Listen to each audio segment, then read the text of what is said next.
دي كانت بتقول ايه بقى؟ ادي الحملة الفرنسية وادي القائد نابليون، حملة وخارجة في سرية طالعة من ميناء طولون، عدت على جزيرة مالطا ومنها بسرعة على كريت، مش عايزة انجلترا تعرف نابليون قائد عفريت. بعدها دخلت اسكندرية، دخلتها القوية، وتصدى محمد كريم وانضرب له ضربة قوية، راحوا جري ورا المماليك جوا امبابة وشبراخيت، واتقدموا للقاهرة وعاشوا فرحة وانتصار.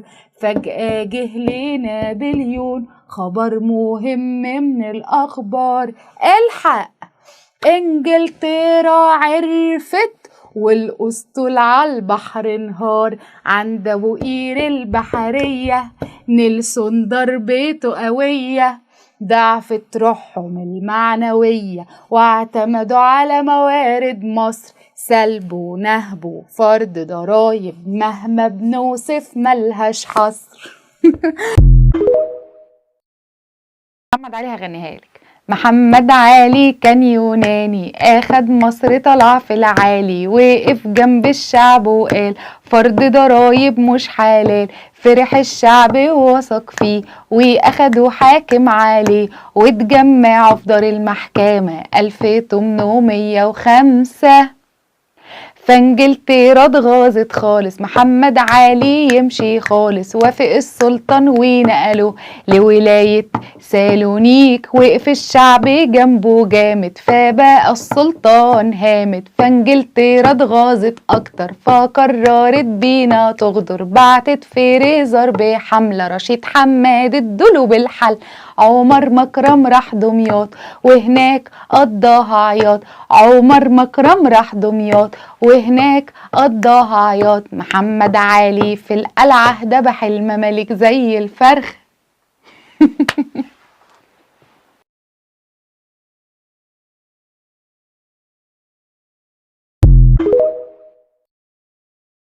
ايوه بقى الثورة العربية، احمد عرابي وشوية انضم للجيش جديد في عهد محمد سعيد، واما جه عهد اسماعيل بدأ كفاحه الطويل، خد رتبة امير علاي في عهد توفيق، اسس جمعية سرية ومعه 6 مش شوية، سماها مصر الفتاة، كافح فيها وهم معاه كان ليهم أسباب، التدخل الأجنبي وإهمال للجيش مش عادي، سوء الأحوال الاقتصادية في عهد رياض، وزارة رياض المستبدة فرض ضرايب بحدة، عدم توزيعه للثروات، توزيع عادل يا حضرات، الامتيازات الأجنبية والمراقبة الثنائية، غير تسريح الجنود، الاستدانة والقروض،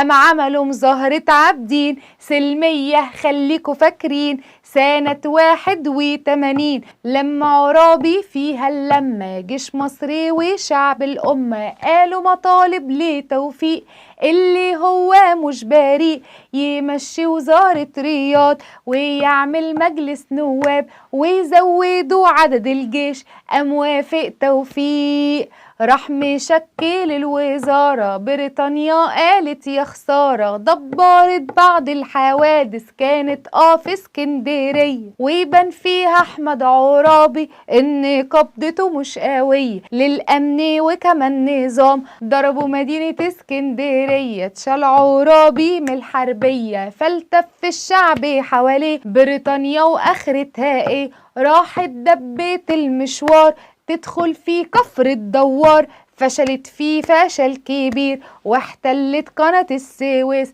بسبب خيانة ديليسيبس، دخلوا عالتل الكبير ودخولهم ده كان خطير، وحصل احتلال القاهرة 82.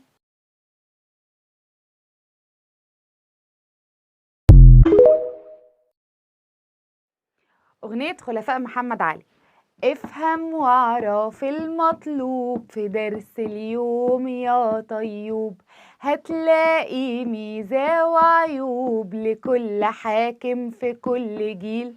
عباس وسعيد واسماعيل، الاولاني ده عباس، نشوف ميزاته مع الاستاذ صلاح الطريق.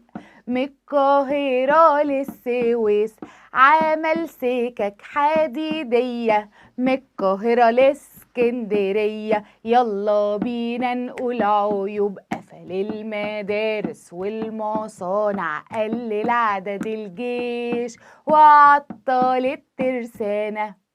والتاني دغدي وسعيد، في الزراعة الكل سعيد.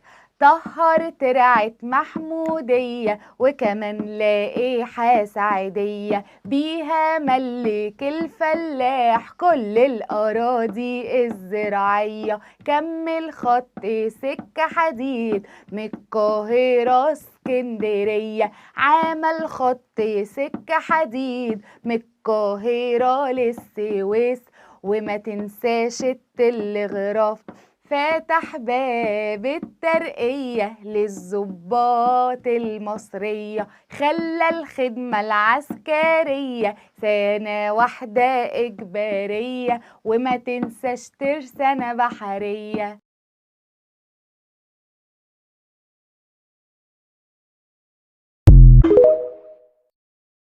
في درس اليوم نحكي ونقول، وكلامنا في الشرح يطول. ده زعيم الحركة الوطنية، هو سعد باشا زغلول. ثورته يا ولاد يا بنات ليها أسباب ومقدمات.